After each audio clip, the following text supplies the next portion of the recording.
Things Podcast.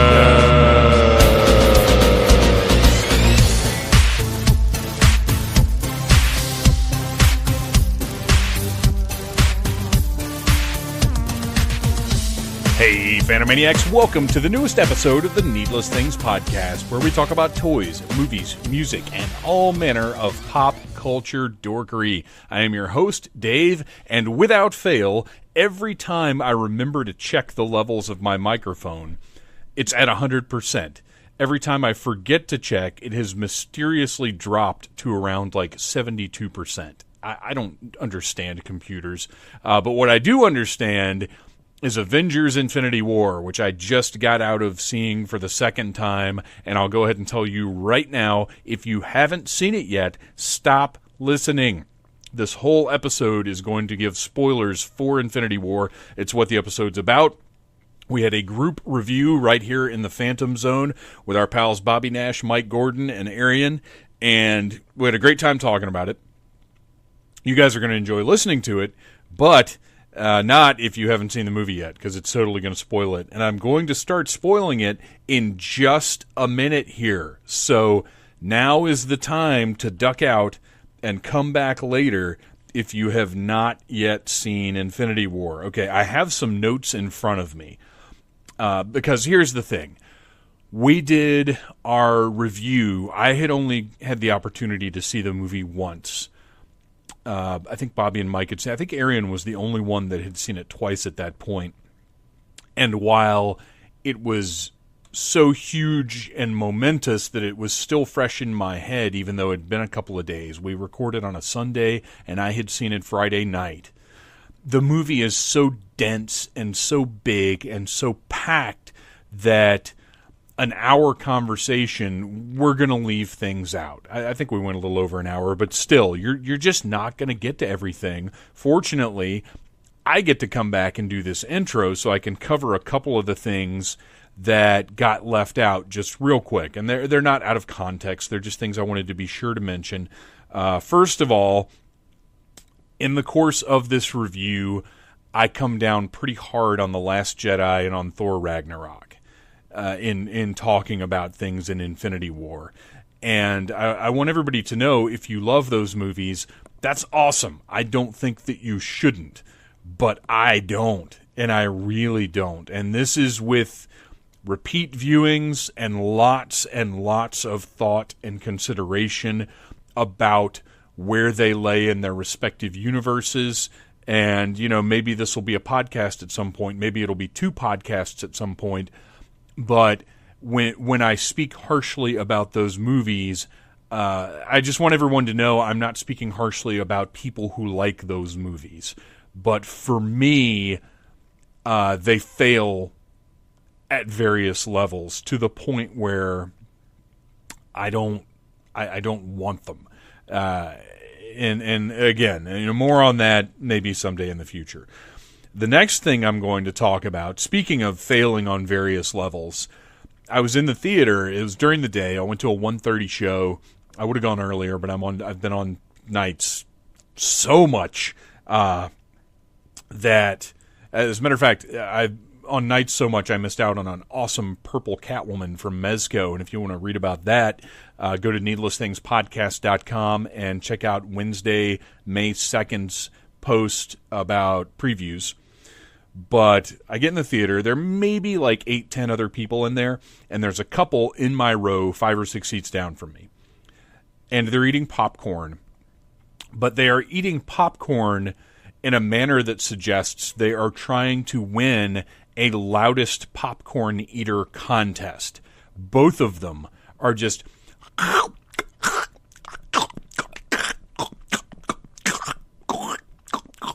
it's ridiculous. But I don't necessarily feel comfortable castigating people for eating popcorn in a movie theater because it's such a traditional thing. Granted, they could keep their fucking mouths shut and maybe be a little bit quieter, but it's not enough for me to say something. And those of you who have been to movies with me may have had the experience of me getting up and saying something to somebody. It has happened. I have told people to turn their phones off. I've told people to shut their mouths. I do not tolerate bad movie theater etiquette. But it takes more times, and I finally put my footrest down. I got up, I walked over, I sat next to the guy. I took off my 3D glasses, which, by the way, I do recommend you see Infinity War in 3D. It looked good. It's not dumb. It's not flying out of the screen, but it has depth, and some of the details came out at me more. Like I was able to notice that the tears, and here we go with spoilers, by the way. If you didn't stop a few minutes ago, stop now. Captain America's new uniform has a bunch of tears in it because it's not his new uniform. It's the same one he had in the last movie that we saw him in. And under those tears is the scale mail of the traditional Captain America costume. It was really cool to notice that in there. I dug it. It was such a great little detail, and I would love to see the full scale in the future. Full scale, right? So anyway, I sat next to this guy. I took my 3D glasses off. I said, "Hi. Between your loud popcorn chewing and your talking, you guys are really ruining this movie for me. Can you please keep it down?" And that was, it was firm, but I was not as obnoxious as I could have been, which I'm glad about, because he said, "Oh, I'm sorry. I'm so sorry. I apologize.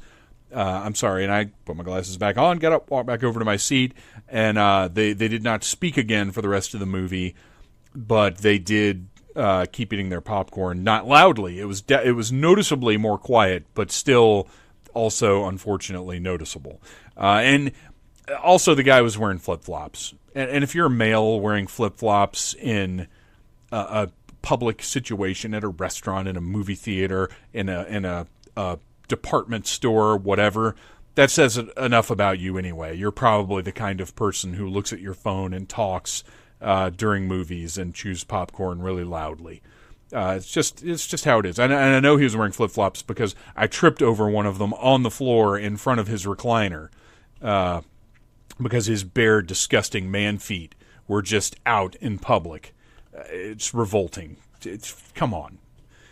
So anyway, and that not trip. It wasn't like a cartoony Three Stooges trip. It was I stepped on it and it moved a bit. It didn't turn into I went over to request something and turned into a buffoon, which is normally how my story would go. I'm willing to admit.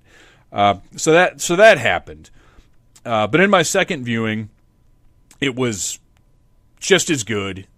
I can't say it was better because it was so good the first time, but it was tremendous. I honestly could have just stayed in the theater and watched it again a third time immediately. I would have had no problem doing that. But the things that I didn't mention during the review that you're about to hear were Tony's new armor. I don't think we talked about that at all because we were so engrossed with Robert Downey Jr.'s acting. We didn't actually talk about how awesome I guess that's the Extremis armor. It's the nano whatever armor that comes out of him now and can form different things. It's amazing. It looks incredible.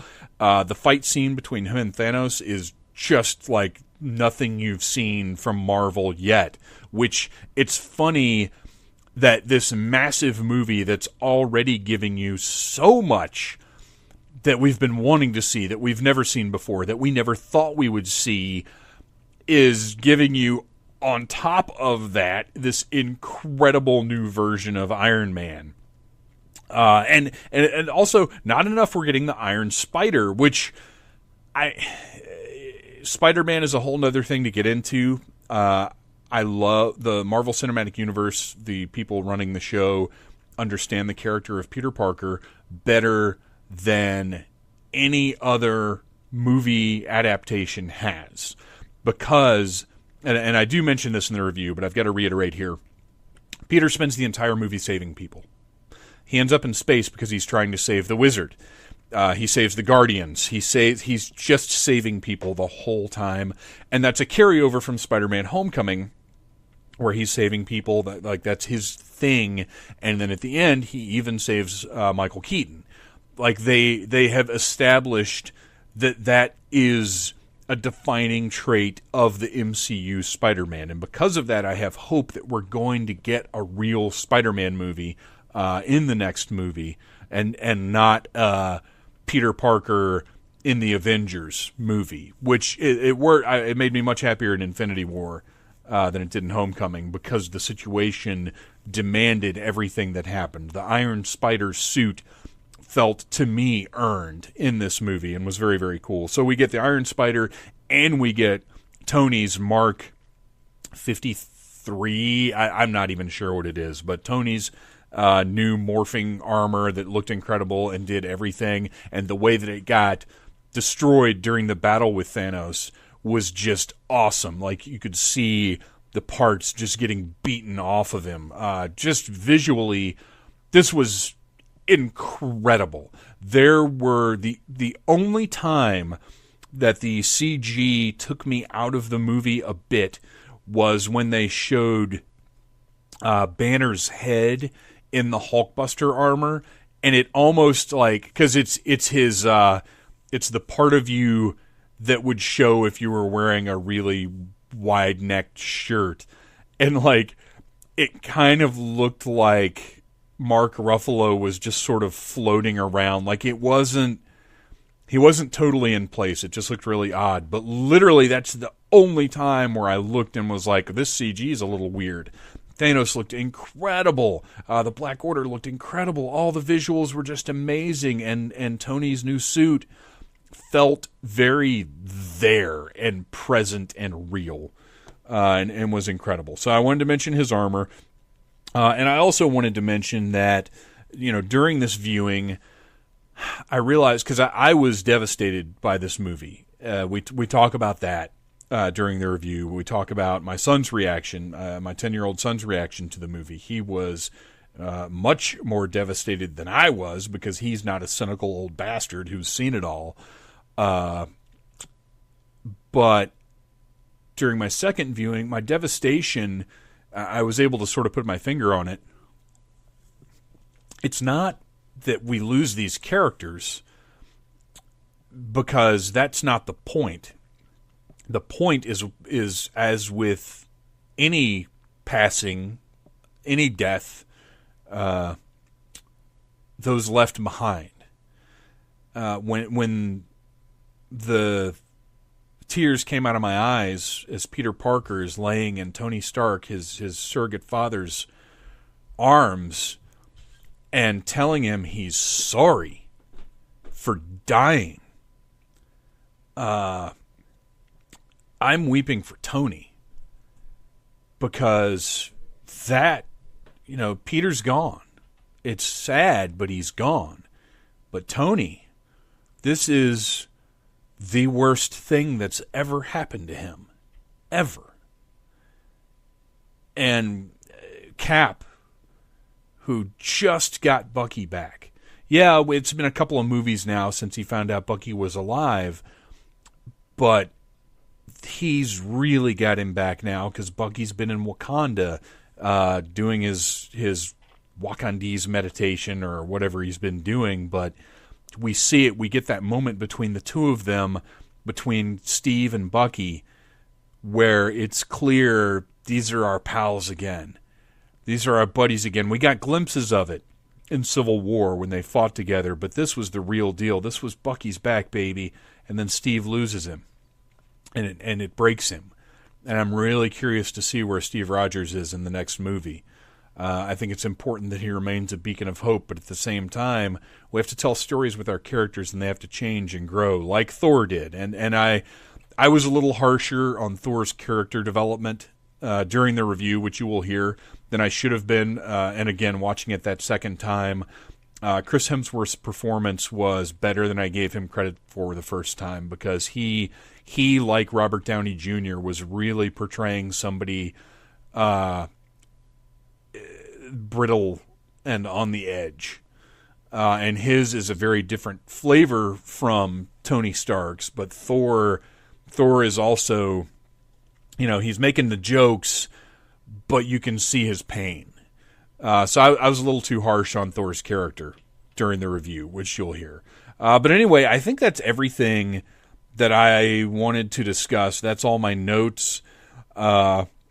I love this movie so much. I hope that you all go to the Needless Things Podcast Facebook group page and vote on your favorite Marvel Cinematic Universe movie. There's a poll up right now, and today I will be posting my order of favoritude for the MCU, which I will tell you right now starts with my favorite MCU movie is Captain America: The First Avenger. My least favorite MCU movie is Thor: Ragnarok. So if you want to find out where everything falls between those two, go to the Needless Things Podcast Facebook page, Facebook group, whatever it is. Join up. And I would like for everyone to share their lists as well. And I'm doing this by Arian's request. He actually, when I was several weeks ago going off about Thor Ragnarok, he insisted that he needed to know how I ordered the MCU movies. And so today, for you guys, I will be doing that. And I would love for everyone to share their own lists on that post. So please get in there and do it. And also, before we get to the review, please go to needlessthingspodcast.com, click on the Amazon box, and buy your stuff. And that's all I'm going to say, because now it's time for the Mystery Men.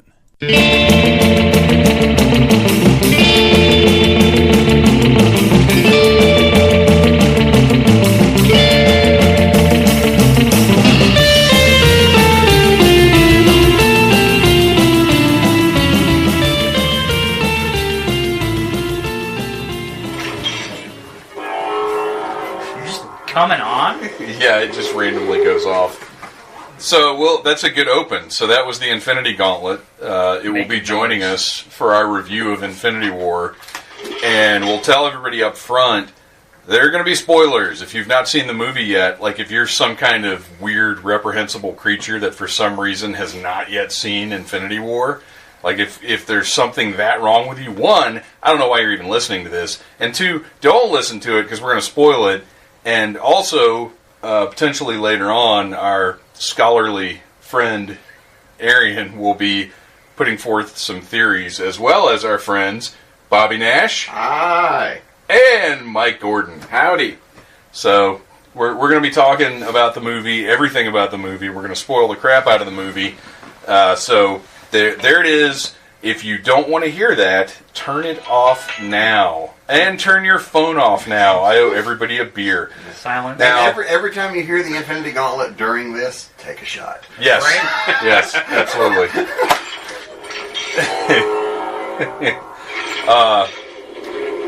So, we've had this plan for a little while, but despite that, Ryan and Sean couldn't make it.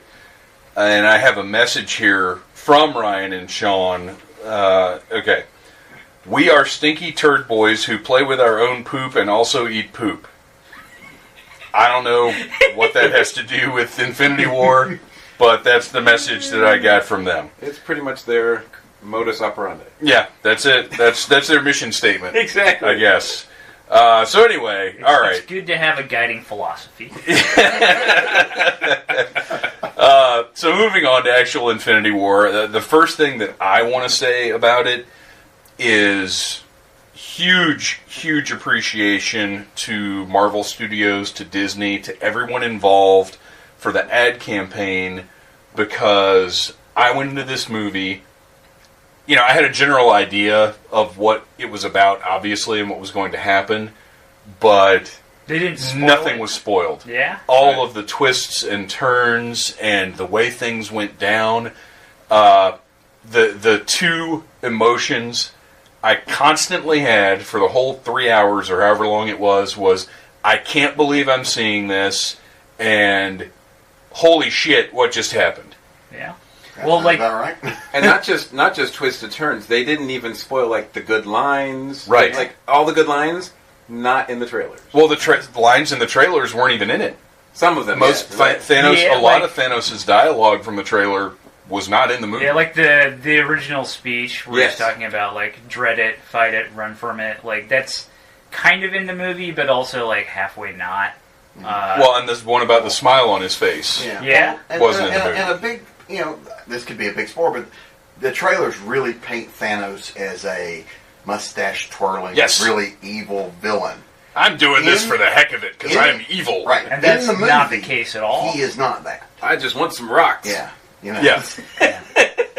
He's like, people are dying in the universe. How can I save people? I know. Kill half of them. Well, he is one of the best. I can't say the best because obviously there's a halo effect on this movie. I'm super excited about it right now. But he's one of the best villains I've ever seen in a movie. Yeah. And it helps that, like, Josh Brolin's an incredibly talented actor. Yes. He's also of the Marvel villains, outside of, say, Loki, perhaps. He's the most nuanced. R.I.P. Loki. Yes. Yeah. He is the most nuanced villain. Like, I figured, like, knowing that, like, Thanos was going to attack and get the Tesseract from the refugee Asgardian ship, like, I kind of figured Loki would eat it, but, like, I didn't expect them to, like, start off with, like, killing Heimdall and Loki in the first 5 minutes of the movie. And taking out Hulk. Yeah. Really just not just taking out Hulk, beating but, the like, snot out of it. Like, just like giving Hulk performance anxiety. Yeah, and, like, if they Ebony Maw was like, no, let him have his fun. Yeah, exactly. Like, not, I mean, it's like that saying, like, you know, is it what a prison saying? It's like you go for the big dog first to let everybody know how, like, where you stand. And it's like this movie does that. It's like, if you want to know how powerful Thanos is, I don't even know if he's using the stones at that point, but he just puts a whooping on one of the most powerful. Because he only has one stone. He only has, at that point, and it's the Power Stone, which, like, gives you strength, and, like, maybe that could help him. But, like, they later established that, like, in order to use the stones, he's got to, like, clench his gauntlet. Right. He's got to actually do, And, like, obviously he was hitting Hulk, but, like, I don't even know that he was doing that. And, like, that's consistent, and you'll probably hear me say this a lot, because for full disclosure, the original Infinity Gauntlet is one of my favorite series that Marvel ever did, and Thanos is my favorite Marvel villain, non-Magneto category. It's a pretty accurate portrayal of Thanos' power level, even outside of, like, you know, Infinity power enhanced. Like, he's up there as far as, like, you know, with, like, the Living Tribunal, Eternity, all of those guys, the powerful celestial beings in the Marvel universe, comic universe. Anyway. Now, where are you guys as far as the comics go? I've never read any of that. No, I haven't either. I got turned on to the Marvel cosmic stuff late, like when Abnett and Lanning were doing their thing. Right. Which I loved. So when, you know, it was no surprise to me when Guardians came along, and I was, you know, like, thinking this is something that I enjoy and I recognize because I'd read the comics. Yeah. Right. But as far as most of the, I know of Thanos. I've seen him in action in the comics very little, I mostly know him from the Superhero Squad cartoon, which, by the way, this movie was a fine adaptation of. So, one of the interesting differences that I think actually makes movie Thanos a far better villain is that comic Thanos is doing all of this to impress the living aspect of Death, Right. Lady Death.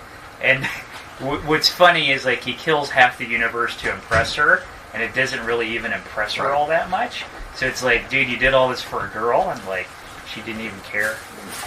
Well, I'm glad that you say that, because I have heard from, you know, some of the fanboy contingents that they are upset that Thanos his rationale is different, and I think they would have appreciated.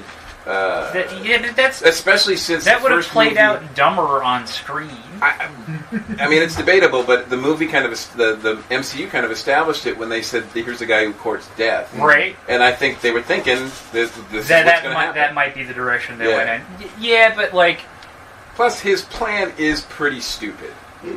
Like, well, sure. Like, I'm gonna become basically omnipotent to fix, like, a resource problem by killing half the people instead of creating more resources. Right. There's not enough food. And maybe making people sterile. Yeah. It really, like, you know, this is a plan from, like, the master era, like from old Doctor Who. Yeah. Like, you know, like, well, you know, this happened for one planet, so it must be true for the rest of the universe. I better just kill half the people. And he is insane. Yes, he is. And I don't mind that it's bonkers, because I'm familiar with, but there's actually, like, a lot of depth to his character. Yeah. And I really appreciate, with everything else going on and everything else that they had to do, they took the time to give us some backstory with him and make him relatable. The movie's very much like a character arc for Thanos. Yes. They could call it, like, instead of an Avengers movie, like, Thanos is very much the protagonist. Well, Thanos and Avengers story. Well, I do love the fact that at the very end of the movie, it does say Thanos will return, not the Avengers will return. Yeah. That was my heyday of reading reading a lot of comics when the Infinity Gauntlet stuff happened. Same.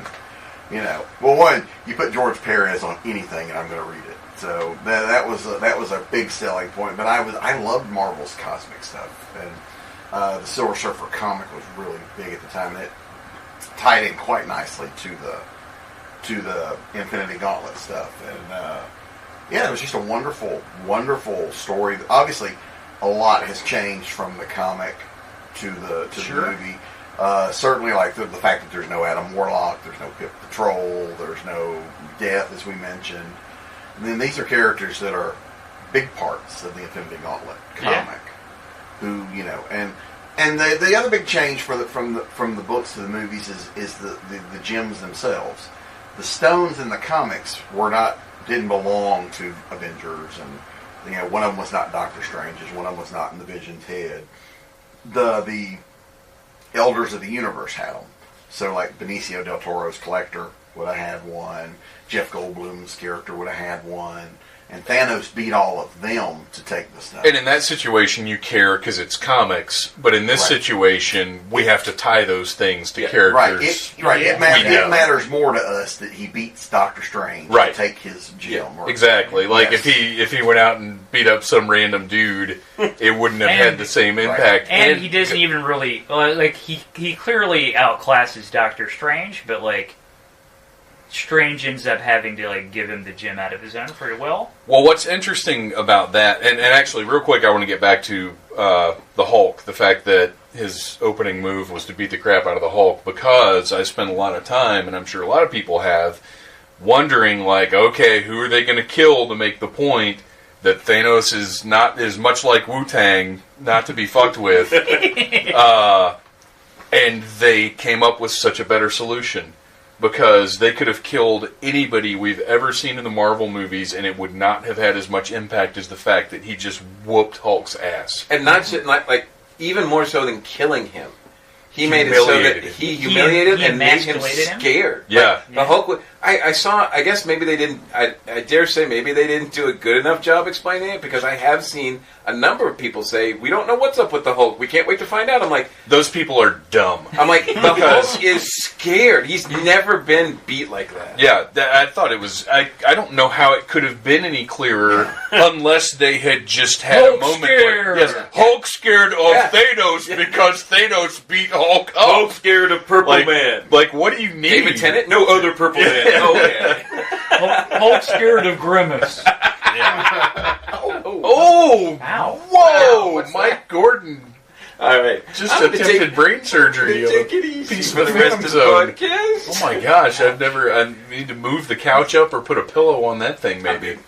He was just demonstrating the Hulk scared part. Yes, exactly. Yes, Mike Gordon will be scared to enter the Phantom Zone again. So, he'll just stand outside going, "No!" Yeah, I thought that it was perfectly understandable, because when it's like, "Okay, Hulk, come out," and we see the Hulk long enough for him to go, "No!" Yeah, that's just. They told that story. Yeah. People and who aren't getting it, maybe... especially for those people who saw Ragnarok, which was a Hulk that was undefeated and was not going to let Banner ever have control ever again. Yeah. So what a complete 180 for him. Yeah, and it's funny because Ruffalo had spoken about how good the story arc for the Hulk was across these two movies. Which it was. And which sounded like horseshit. Like, I mean, honestly, when he, you know, I saw in 2 different interviews where he said something along those lines, and I was like, I think maybe they're just lying to you, dude, because it's just the Hulk. Your distaste for Ragnarok is showing. No. The Ragnarok story I have no problem with. Just some execution elements. Yeah, I just hate it. It is. I'll go ahead and say this now. It is my least favorite Marvel film. Wow. Because of the tone. It's in my top third, and I like it better than any of the other two Thor movies. I'm more with you, but not as extreme. Yeah, I think the tone of Ragnarok worked because they were moving toward this movie. Maybe on its own, I get it. You know, it's a little too silly in places but the fact that Thor is hooking up with the Guardians of the Galaxy here, having goodbye, morons. Yes, if Thor was still that serious guy he was in Avengers 1, you know. But even Thor's character in this movie, you know, they had that one moment with Rocket. Oh, such a great moment. Rabbit. But yeah, what a great team. If we want to do a Thor Rocket solo movie or duo movie, Thor, Rocket, and Groot. Let's do it. Well, not Groot. We'll get to that. We still have Groot's arm. Yeah, that's true.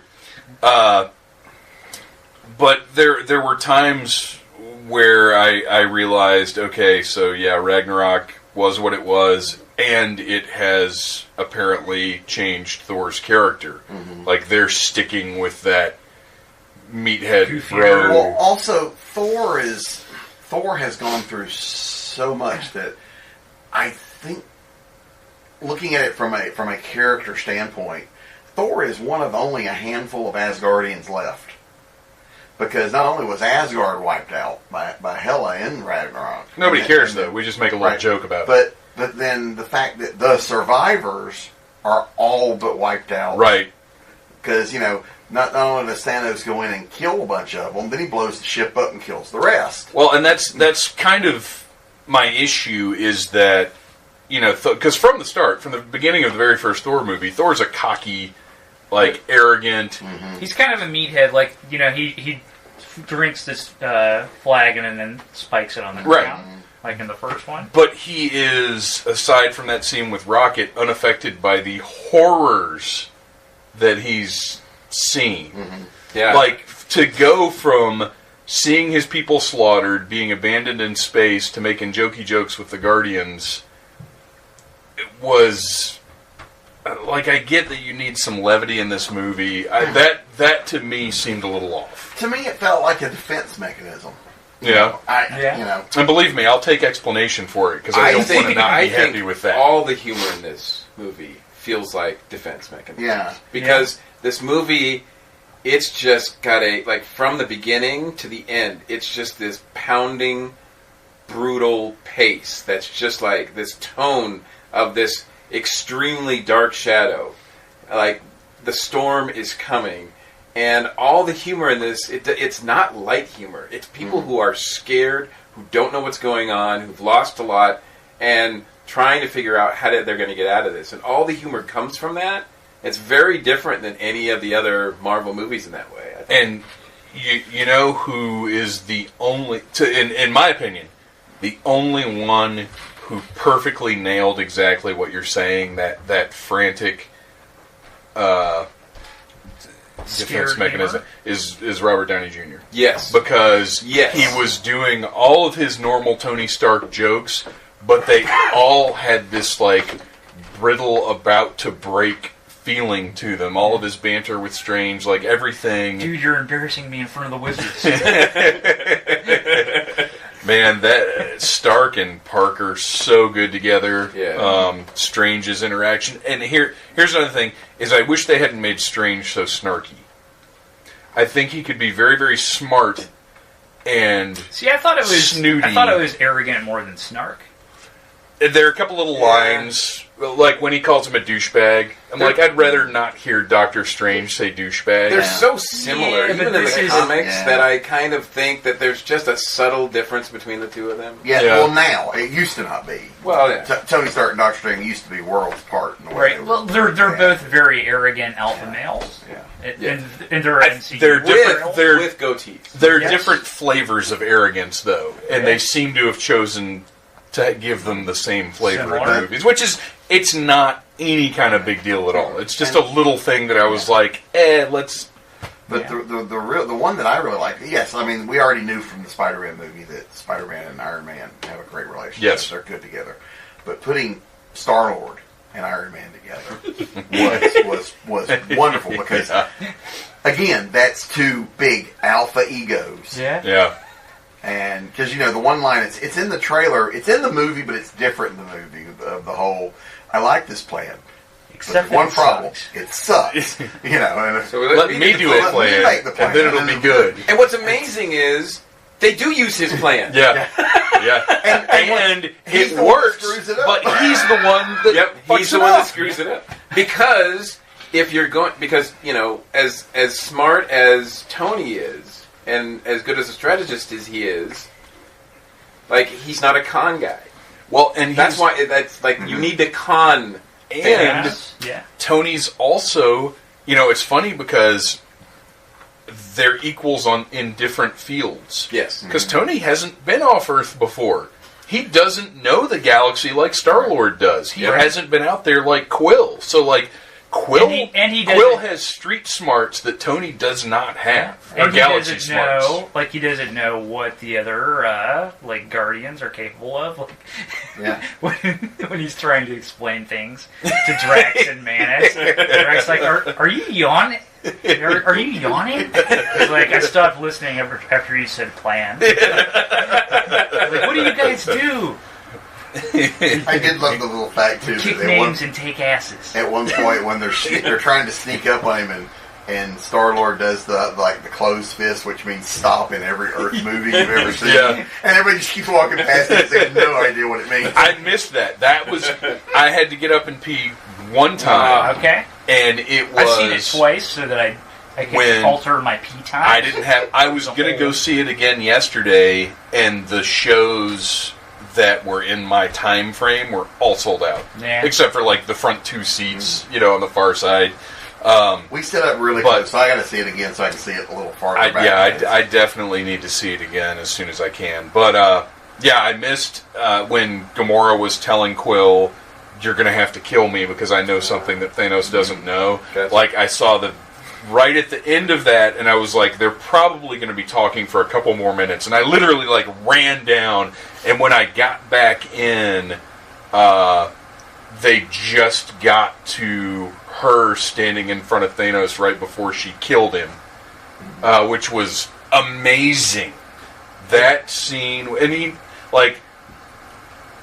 again, going back to not really knowing what was going to happen, not knowing what in the trailer was fake and what wasn't, because honestly, I'll tell you right now, I thought the scene of Cap holding the Infinity Gauntlet in the woods, I thought that was just some bullshit they put up for the trailer. I really didn't think they could get me to a point where that would make sense in the movie.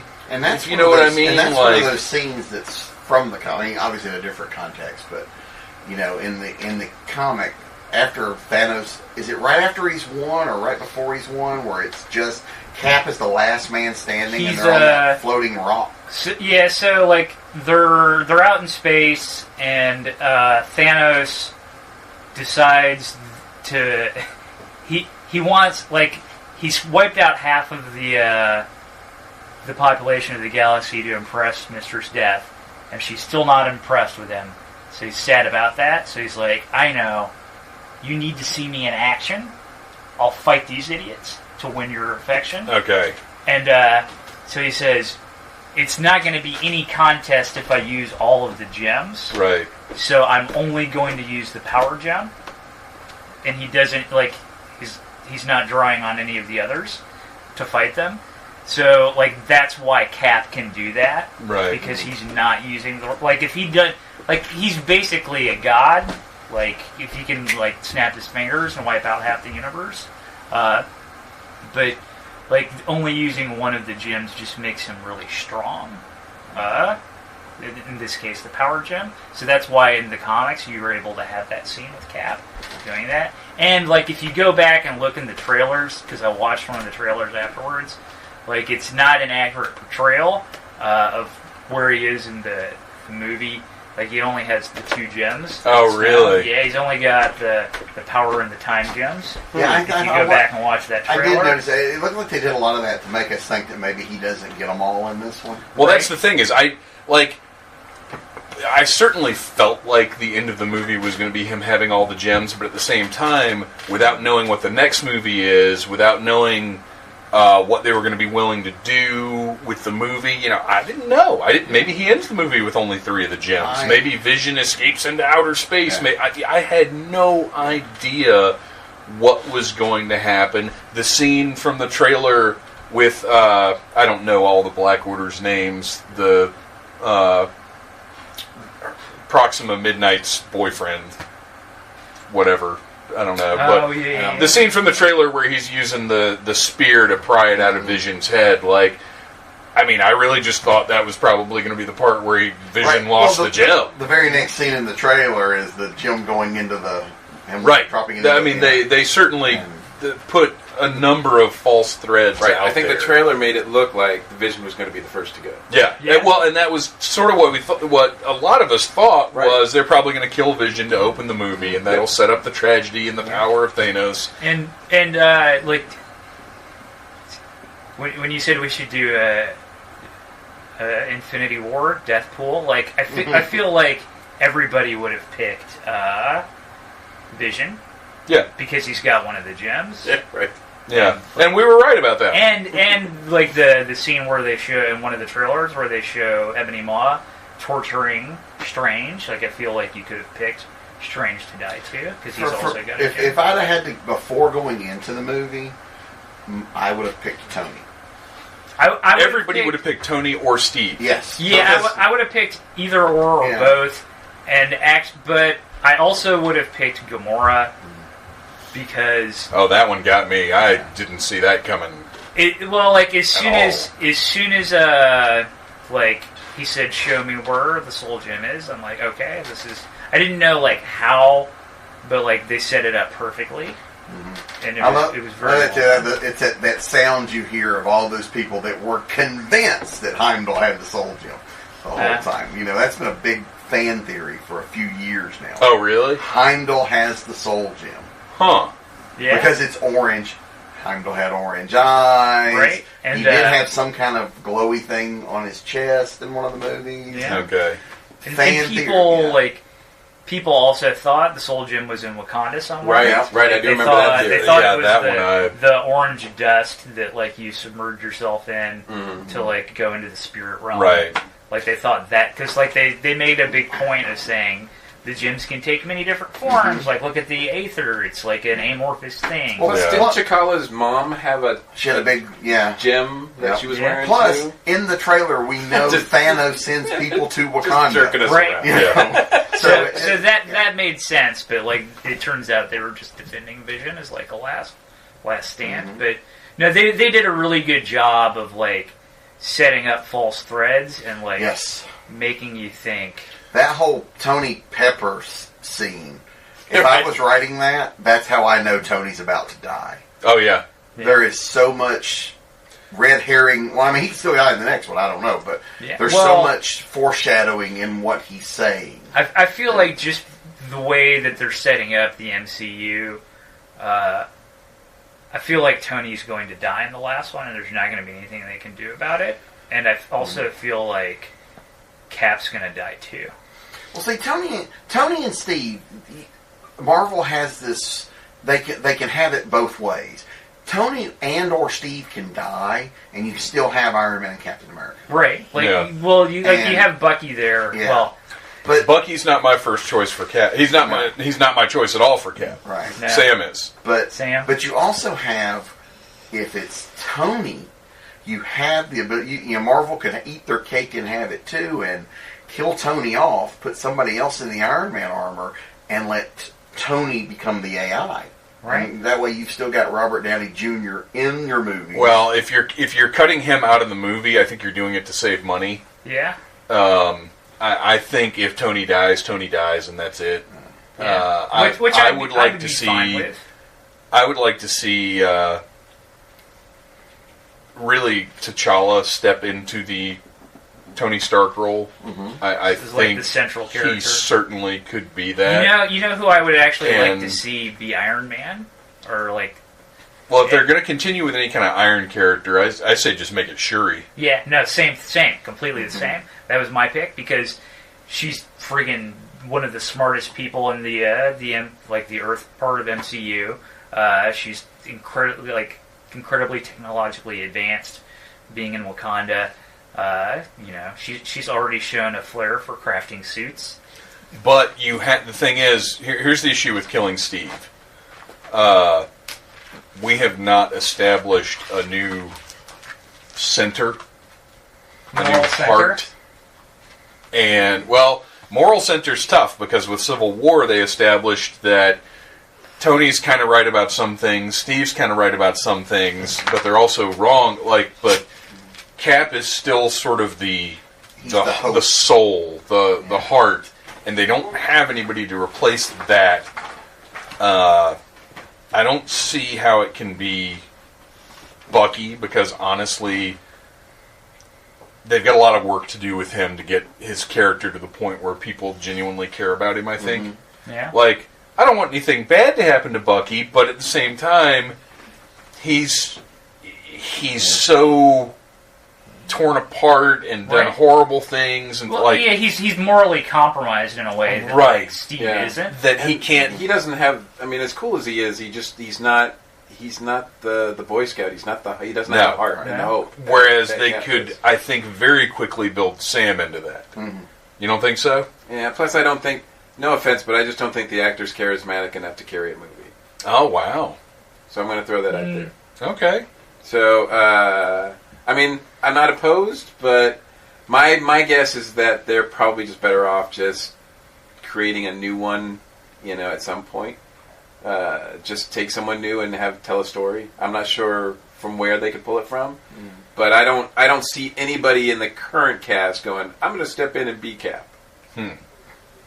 But I could be wrong. And there's no guarantee that Chris Evans won't hang around a while. Right. Well, and that's the thing is he has. It's one of those protest too much things. Yeah, they've all kind of done that with the press thing. Which is fine. I'm good with that's that. why we all think Robert's going to go. Right. We all think Robert and the two Chris's are going to go. Right. Because they're the ones that are like, well, they've been doing it for 10 years. They're done.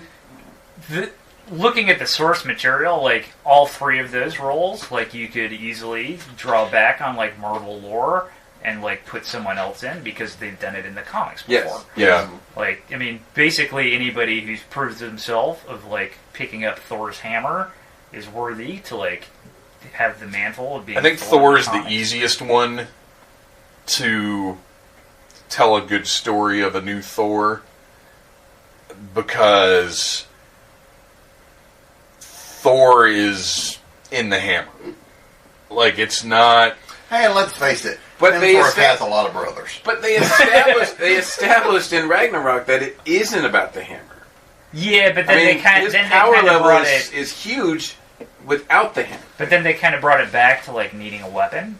Well, he needed a weapon to kill Thanos. The weapon focuses his power. Yeah. Let's talk about let's get back to the movie. Let's talk about that real quick and the fact that there were no one of my trigger phrases lately is subverting expectations. You're still burned by last Jedi. I'm burned by a lot of things because the internet community when somebody makes shitty creative decisions, they like to throw out subverted your expectations.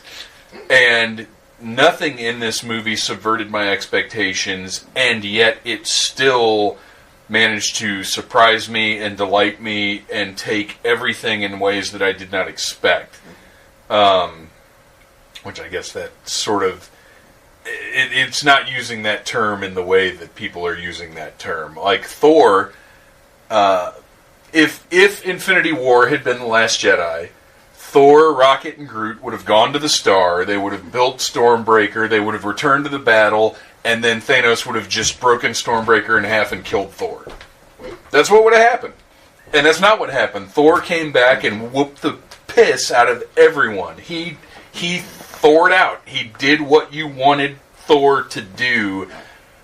You just didn't know what path he was going to take to do that. Right. But he came back and was shooting lightning everywhere and decimating the... What are the aliens Thanos is using?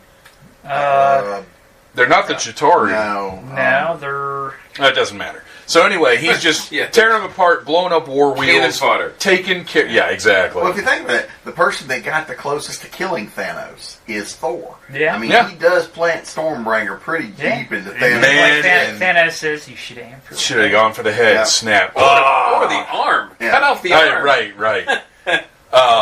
But that was tremendous. He came back, he did his thing, and all of the Avengers...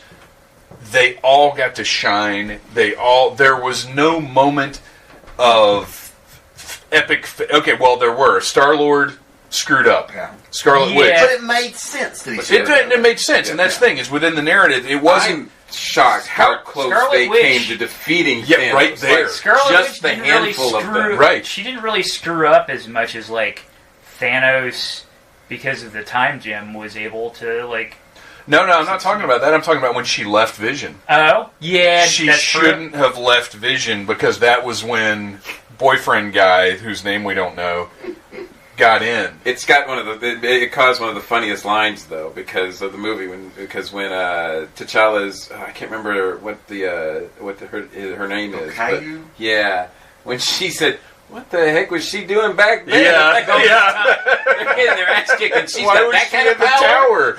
Yeah. And here's what it is the narrative earned the bad decisions that were made. Yes. Yeah. Well, and because they were all faced with impossible choices. Yeah. And but they consistently established they were trying to not leave anybody behind. Right. Yeah. But in order to do that, they were put in those impossible situations where you got to choose one or the other. Yes. Well, everybody got their hero moments. I mean, even if it's just a moment, there were those moments where you're like Cap stepping out. When of the Cap showed up to save Vision and Scarlet Witch, the theater went nuts. Yeah, no. Both times I saw it, they just exploded when that happened. That and when Thor shows up. I mean, when Thor shows up in the battlefield, they were pretty much overrun. We had the energy in that theater was. I don't think I've seen a movie that elicited responses the way that this one did. Everybody was very vocal, very everybody because it's so heavy. Like you were saying, Mike, it's so heavy. And the pace is so furious, and shit is going bad so quickly that you're sitting there just hoping for something that you can appreciate and get behind. Yep. And man, talk about putting a story together, one that is so effective and so it works so well, and then having to use that many different characters to tell that story. Man, how... There's not any wasted time in the movie. Not a second. No. Yeah, I was trying to think of that, actually. I was like, man, it's 2.5 hours long, and there's I thought it was actually 3. I haven't looked. I don't know. It's 2.5. Yeah, it's 2:37 or something like that. But that's not bad. With previews and then... You're going to be there for Well, and that's the thing is 3 hours? Half a fucking hour of trailers now. Right? Yeah. Bring a lunch. Which, most of them, I was just eh. Oh, I will say this. Real quick, trailers, and we'll move on. After seeing the new Jurassic World trailer, I'm so much more excited about that movie than I was before. Yeah, that's true. Because now it's not about... now it's mad science. It's not about rescuing them off an island. We're creating new dinosaurs. Yes, which is what I wanted. Which is what I wanted. Okay, moving back to Infinity War. Let's talk about the Black Order a little bit. Okay. I loved... Ebony Maw. Yeah. He was awesome. He was the one torturing Doctor Strange. Yes. Who was the voice actor for him? Does anybody know off the top of your head? No. He was fantastic, but I really liked how much of a feel we got for the Black Order. Like they were just a level above Zod's minions from Superman 2. Well, no, I wouldn't go that far. Like I think they were characterization, because we got a good idea of Proxima Midnight and Ebony Maw.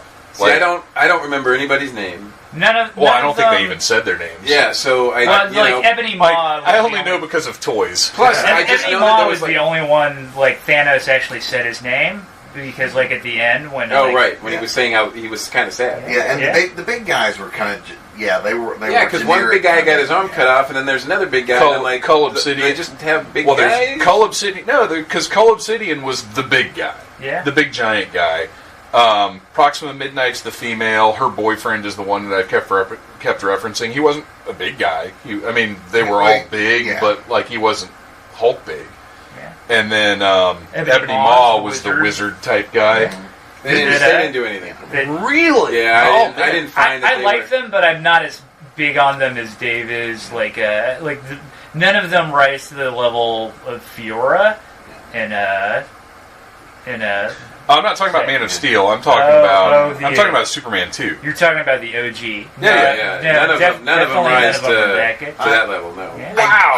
I did like the stuff in Wakanda with Proxima Midnight and Black Widow and the Koyu. And that's what I'm saying. Is we got a little bit more out of those characters than I would have expected, and I was impressed that they all got killed.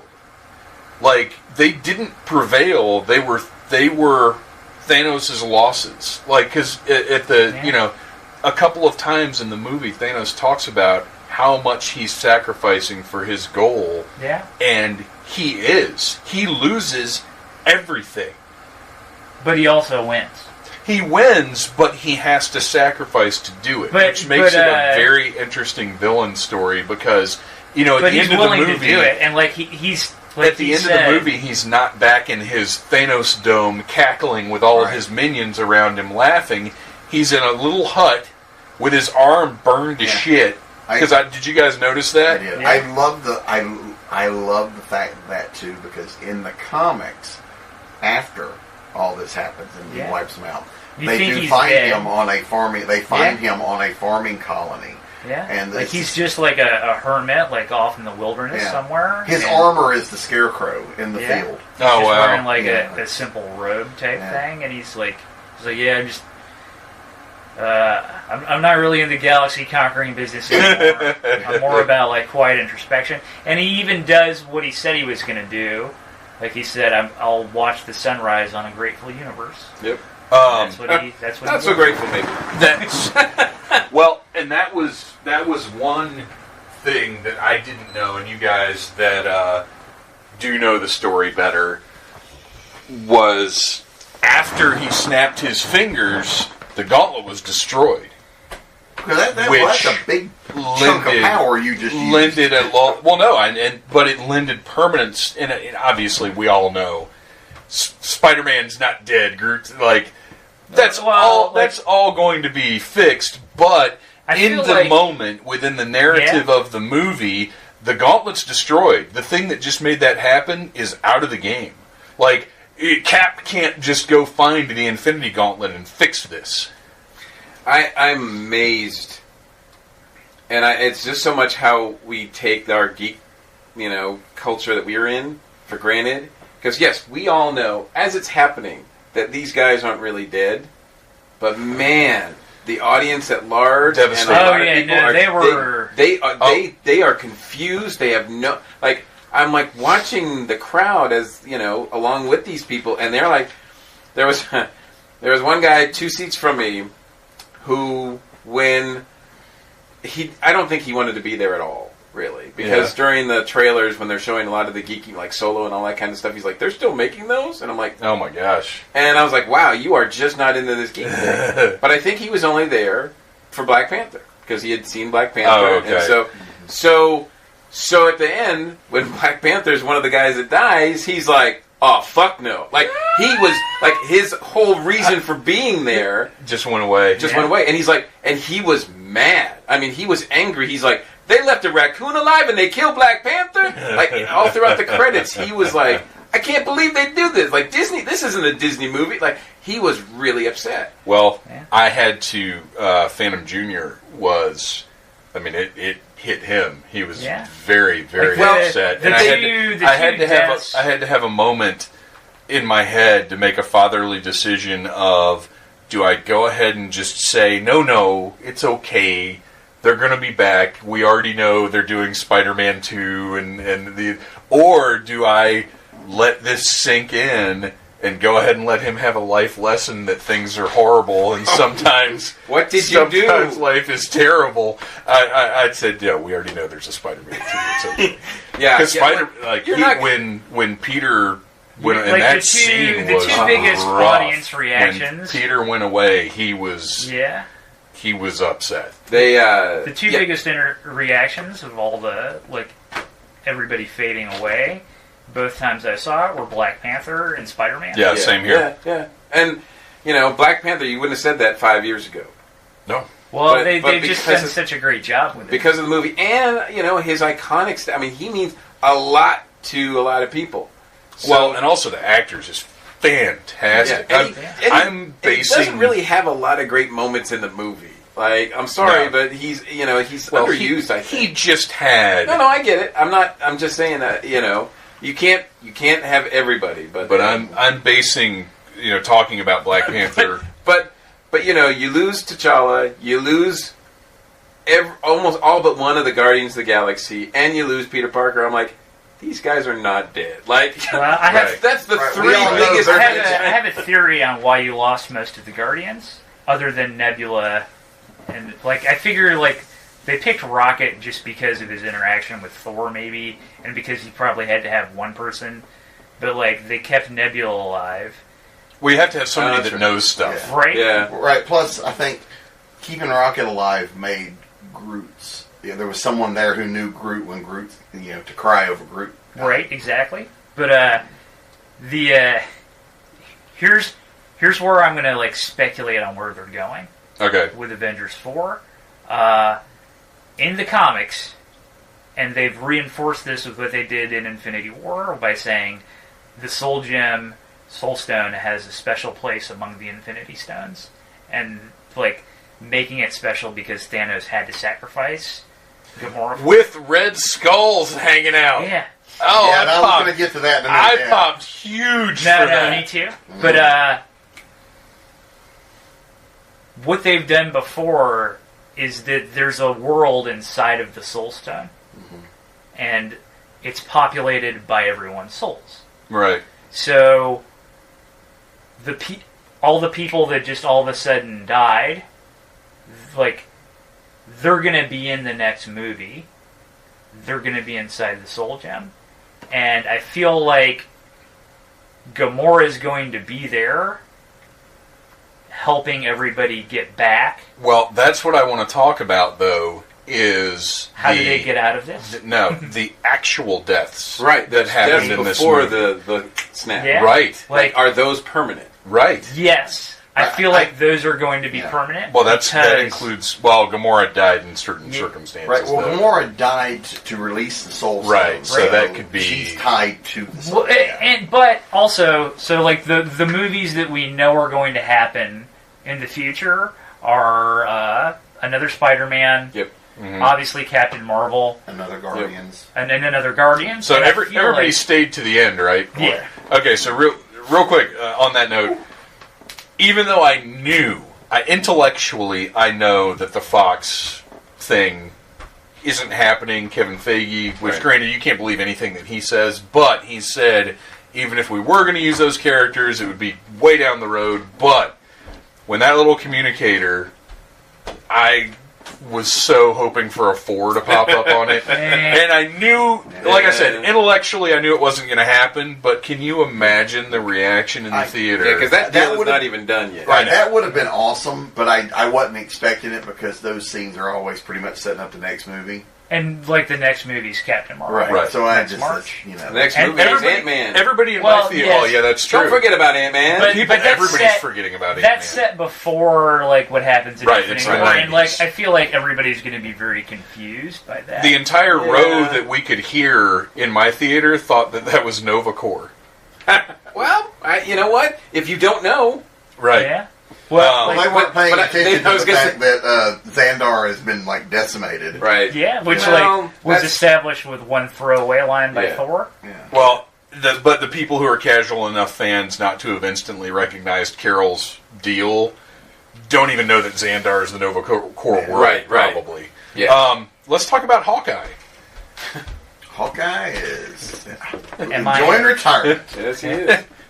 So, yeah, that was interesting that Hawkeye and Ant-Man got name checks, but were like not in it at all. Well, it was more than Thor did for Sif.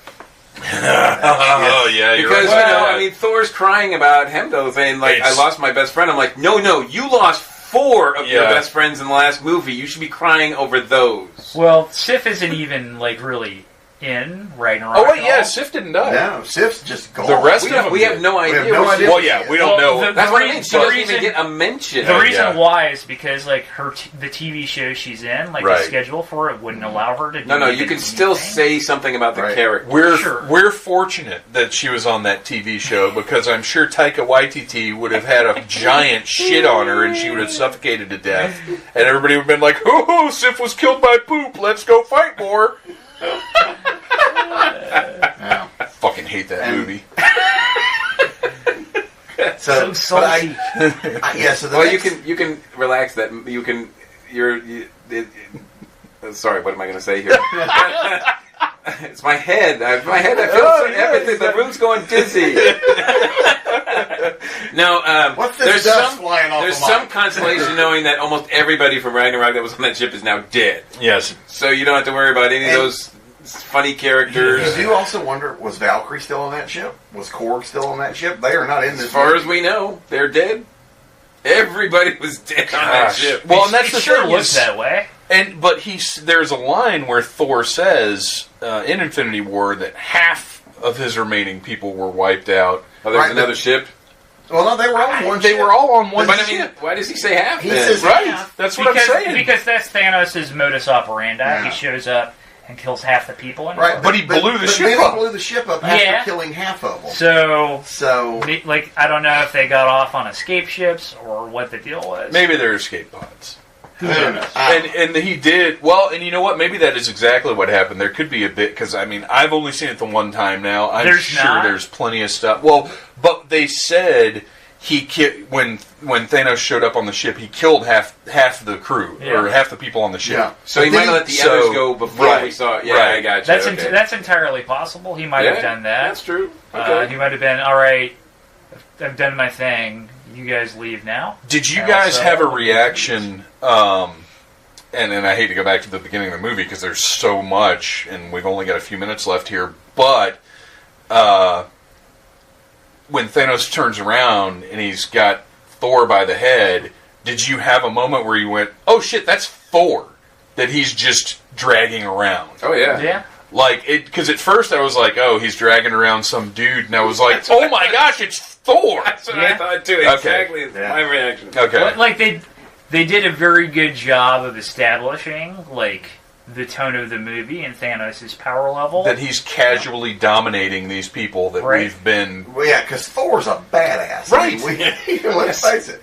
But I know you said we got a few minutes, so there's one thing I do want to give mention to, and it's 2 words: Peter Dinklage. Oh yes, fantastic. How incredible was the casting of him as one of the giants? One of the Now, was he a the- comic? The Yes, Yeah. he's based on the Nivellir is a thing in the comics. Right. yeah. I don't know if his character was specifically from. I'm sure it probably was, but yes, that's where the That's hammers where were Mjolnir made. is made. That's They've been where. fixed. Yeah, I'm familiar with Yeah. the concept because it's And, actually and that's actually where Stormbreaker's made. That Stormbreaker's made for Beta Ray Bill. right. Which, Who I was kind of hoping for a cameo there, but that would have been The- one thing too many. I think the closest I think you're ever going to get to a Beta was Ray his Bill. face in Ragnarok. His face on the Champions Tower in Ragnarok. And look, I do want to be clear. Visually, Ragnarok was incredible, and I did like the story. It's the tone. The tone. was my I'm problem. with you. I agree. So, Oh my God, we have a special. hey, you're just in time for us to spoil the shit out of this movie for you. I don't care. Really? I really don't. Oh, I just want to stab you in the face right now. So Red Ranger has just joined us. We can make him care. If he did, no, the Soul Stone won't work on him. He's a homunculus. Oh, you're right. Shit. So, what were there any other points that you got? I was very impressed with how quickly they made Wanda and Vision's relationship seem like a thing. Well, it's been 2 years since Civil War. And then that's basically what they had to go with, because in Civil War, they had their cooking moment together in Civil War, which was very well done, but like they really hadn't set up a deep relationship with them, and they managed to I bought it. Yeah. They sold it to me. It worked. It worked for me. Yeah, they're the love story of the movie. Yeah. And I'm curious if how much time's going to pass between this movie and the next one. I feel like I think it's going to. I think. Like, I feel like you'll have Tony and Nebula take the Guardian ship to get back to Earth, and you'll also have Captain Marvel show up, and then like you'll just immediately go from there to like trying to fight Thanos and fix things. Were we all? I thought it was very smart to have Maria and Nick both go, because it really, again, sold it. But then it gives you that little bit of hope when the communicator falls down. Right. Yeah, and at that point, you needed it. You needed some hope, because everybody was sitting in the theater, the credits are rolling, they're just wondering what to do, it looks so bleak. You need just some little indication of hope. Dude, and Chris Evans, if I could give that guy an Oscar just for 2 words. Oh, God. Man, that delivery, it sold everything that just happened. Thankfully, he did not. Plus, as you said before, Downey Jr. sells it throughout the movie, but at the tail end, it's Evans that just nails it. Well, man. Also, we talked to. Captain America is the hope throughout this. Even in the midst of this overwhelming battle, he's still hope. And at this point, he's broken. He's lost his. Yeah. Oh my God! He knows what they've lost.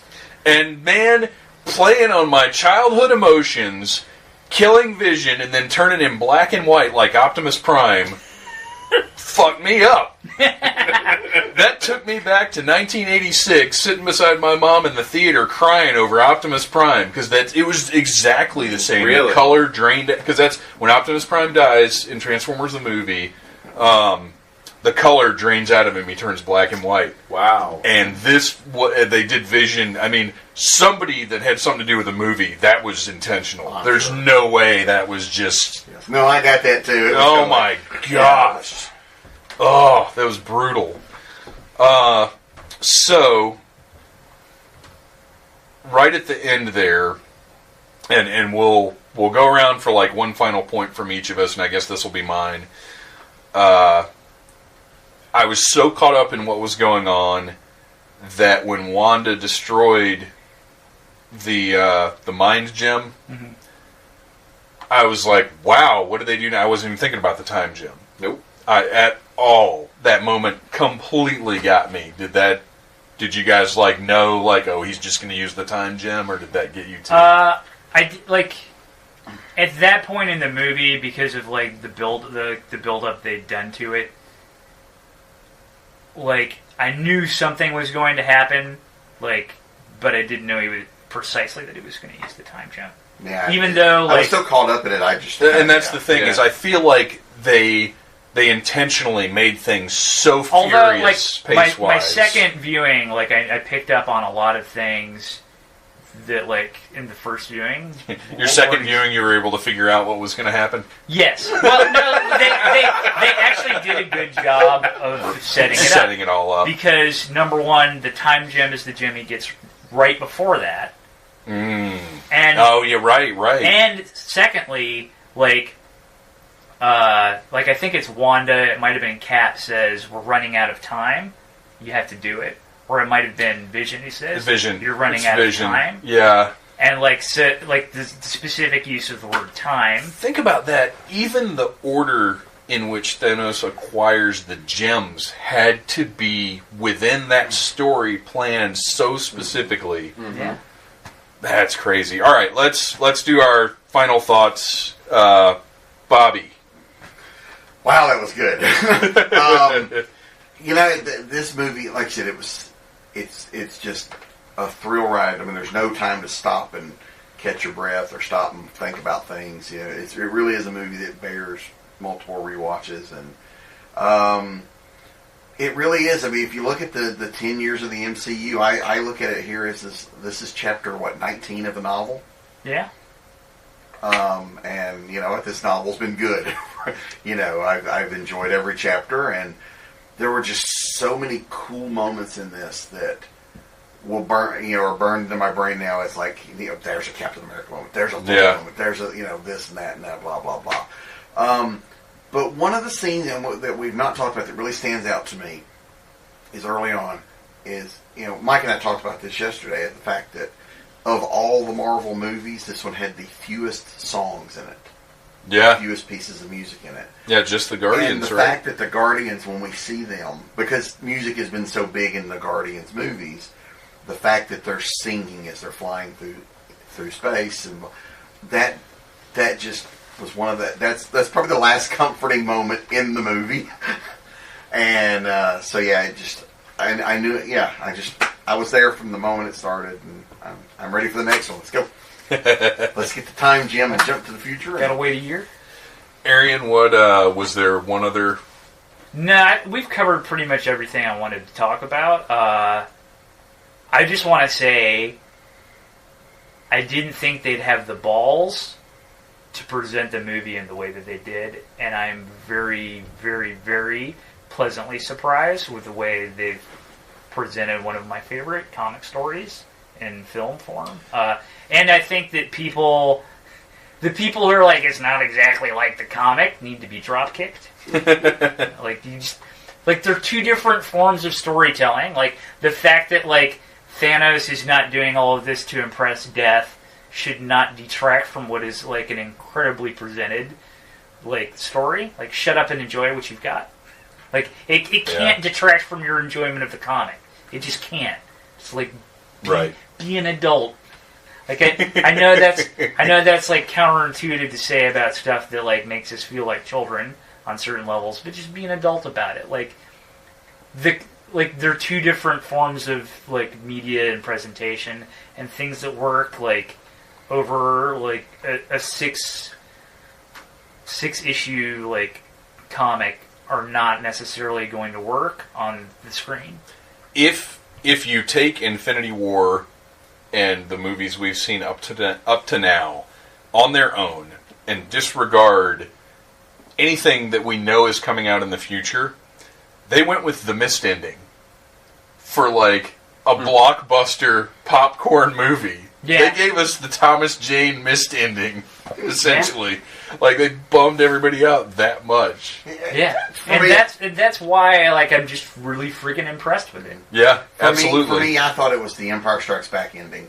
Yeah, it just kind of stops. Well, I think it's even. I think it's even more than that. It is because Empire Strikes Back, it's pretty obvious there's going to be more to come after this, but the fact that originally it was going to be Infinity War Part 1, and then they went away from doing that. They very much make it look like this is just how it is. Well, and also at Empire, Han's frozen in carbonite. He's not dead. Luke has a hand. It's a robot hand, but he's got a hand. It's half not of everybody's quite as dead. Yeah, right. Yeah. But I was just thinking in terms of the way the movie just kind of stops. Yeah. With everything but the words "to be continued" popping up on the screen. I don't know. I was struck by. I mean, I know people comparing it to Empire Strikes Back, but to me, it's like a season finale. It's like a season finale of a TV show. You've got 10. You got 20 episodes of a TV show, a TV series. And here we go. This is number 19.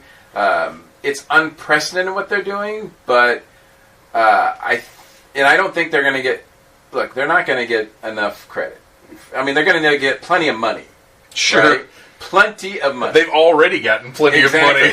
But I think it already beat there are times Force Awakens. There are times in film history, I recall when Walt Disney did the first feature-length cartoon, which was Snow White. The Academy, everybody thought don't do that. Don't do that. It'll never work. People don't want to see cartoons for over an hour. They're not going to want to see an animated feature. But he did it, and it was great success. And they gave him like a special Oscar that was like all these little, like it was an Oscar with 7 little Oscars.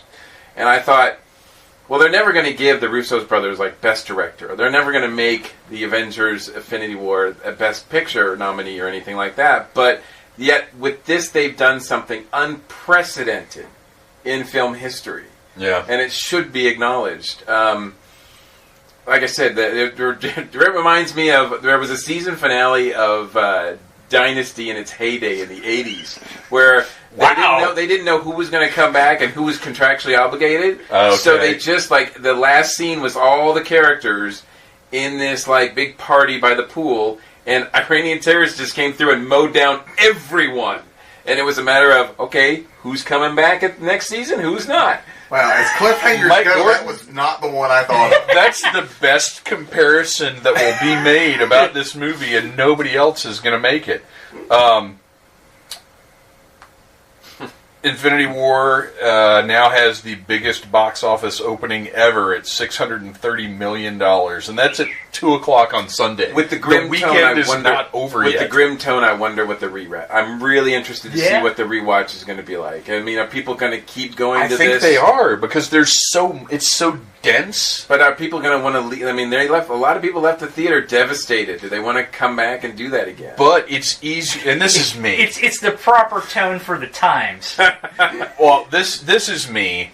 Now that you know and granted, I knew it was going to be grim going in, but when I've seen something, once I know like it's grim or know what the tone is, it's actually easier a second time because Sure. I've already got the trauma out of the way. Yeah. So let's pop in and do a commentary on Schindler's List, shall we? I've never even seen that. I've never movie. seen Schindler's List. What? Why would I watch that? It's the tone. It's the feel-good hit of that year.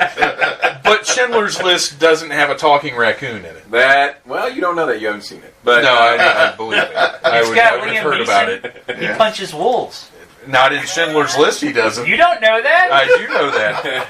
Oh, really? Oh, yes. And then with Deadpool coming up in 3 weeks, and I mean, I don't know how much it's going to carry over. Well, don't forget about Solo. Let's forget about Solo. No, okay. I actually don't think Solo looks that terrible. I'm super excited about it. I know I'm kind of in the minority on that, but like the last couple trailers are just like, this looks enjoyable. I'm very excited for it. I'm just going to pretend it's a Lando movie. Alden Ernick, whatever his name is, like doesn't look or sound like Han, but that doesn't mean the movie's not going to be good. Right? I'm just going to pretend it's a Lando movie. But we gotta wrap it up. That's the end. I don't think there's. We all loved it. Yeah, Infinity War was Yes. absolutely amazing. It's up. It's either at the top, or it's in the top 3 of the MCU movies for me. It's going to be difficult for me to rank because Till you Well, see it's the still second fresh. half. it relies. Till you see the resolution. No, it relies so heavily on everything that's come before. Because it's like I don't know that it can knock Captain America out of the top slot because Captain America is a movie unto itself. You can sit down, you can watch that. Yeah, if you've never seen any of the Marvel movies and this is your first one, does it work? And that's the thing is I don't think it does, but it's- Because Who they cares? don't spend a lot of time introducing characters. They assume you know. Yeah, who they just are. get, and which is fair because Yeah. they've done the work. But I mean, it's incredible. I don't even think you can rank it as a movie. It's an event. It's a culmination. But it was awesome. And 10 years of these movies.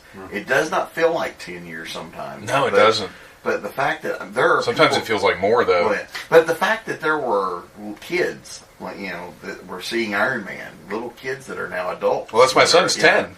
Yeah, it's amazing, and the fact that they've most of the people. I mean, there's a few that have dropped off, cast members, but for the most part, I mean, you still got the same major characters. I'll take Don Cheadle over Terrence Howard any day.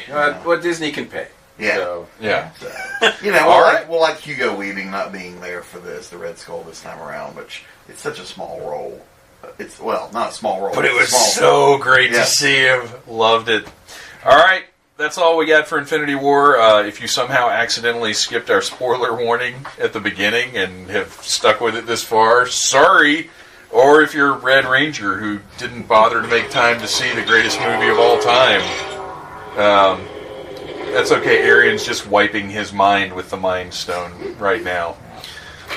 Thanks for listening. Bobby Nash, where can we find you online? BobbyNash.com. Mike Gordon? NewLegendMike.com. Arian? You can't really do whatever. You can, if you want to see pictures of food and cute animals, follow @SuchALazyMan on Instagram. There you go. You should do it.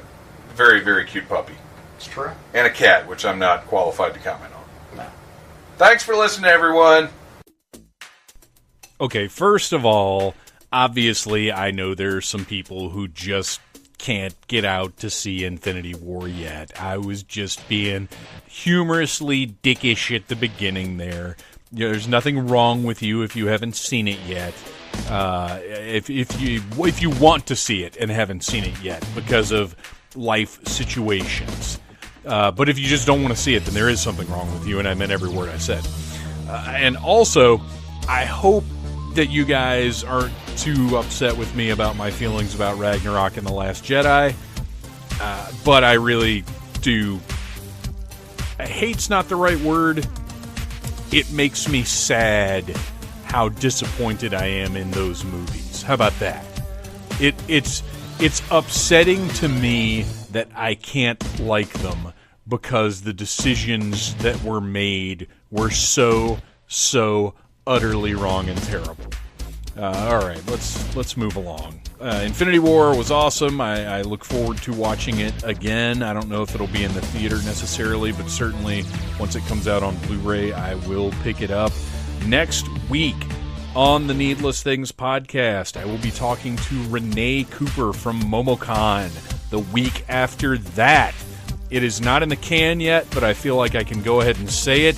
I will be talking to the Casket Creatures, more than a couple of the Casket Creatures, about their new album, Return to Wolfton, which is incredible, and I love it, and you guys should keep an eye out because it's going to be hitting everywhere soon. I think Amazon and iTunes and everywhere you can get fine horror punk music. And then the week after that, our May Needless Commentary, which you are going to love because I picked it for my birthday. Love you guys. Thank you for listening to the Needless Things podcast. You're the best. You can find the show on iTunes, Stitcher, Downcast, or in the ears of a Trader Vic's employee. Love you. Mean it. Uh-huh.